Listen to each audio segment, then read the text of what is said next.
রূপপুর পারমাণবিক বিদ্যুৎ কেন্দ্র দেশের সবচেয়ে বড় এবং দামি প্রজেক্ট। কিন্তু আপনি কি জানেন এই বিশাল কাজের শুরুটা কার হাত ধরে হয়েছিল? আজ আমরা কোনো দলাদলি নয়, সরকারি নথিপত্র থেকে জেনে নেব এর আসল ইতিহাস। এই ভিডিওটি দেখলে আপনি অবাক হয়ে যাবেন। ঘটনার শুরু আজ থেকে প্রায় 50 বছর আগে। স্বাধীনতার পর ধ্বংস হয়ে যাওয়া দেশের কথা চিন্তা করে প্রেসিডেন্ট জিয়াউর রহমান প্রথম এই প্রকল্পটি চালু করার কথা ভাবে।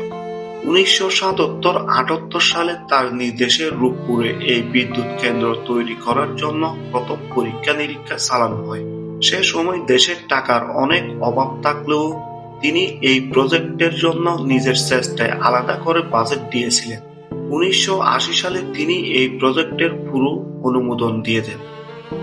অনেকেই জানেন না, প্রেসিডেন্ট জিয়া সে সময় সৌদি আরব ও ফ্রান্সের সাথে যোগাযোগ করেছিলেন যাতে তারা এই প্রজেক্টে টাকা এবং বুদ্ধি দিয়ে সাহায্য করে।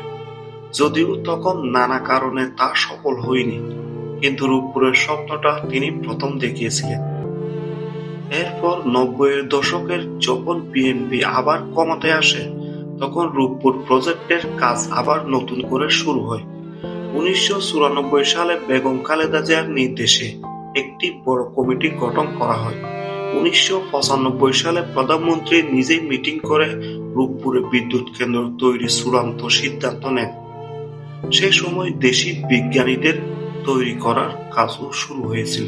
এই ইতিহাসের সবচেয়ে বড় ঘটনা ঘটে 2005 সালে। তৎকালীন বিএনপি সরকার সরাসরি চীনের সাথে একটি পরমাণু সহযোগিতা চুক্তি সই করে।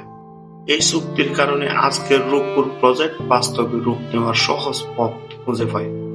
অর্থাৎ আজকের যে কাজ আমরা দেখছি তার রাস্তাটি অনেক আগেই তৈরি হয়ে গেছিল। এখন প্রশ্ন হলো, যিনি প্রথম স্বপ্ন দেখালেন, যিনি টাকা জোগাড় করলেন আর যিনি বিদেশের সাথে চুক্তি করলেন, তাদের কি কোনো ক্রেডিট নেই? কেবল শেষ মুহূর্তে কাজ দেখে কি ইতিহাস বিচার করা ঠিক? আপনি কি মনে করেন? কমেন্টে আপনার মতামত জানান। ভিডিওটি ভালো লাগলে শেয়ার করে সবাইকে সত্য জানার সুযোগ করে দিন। ধন্যবাদ।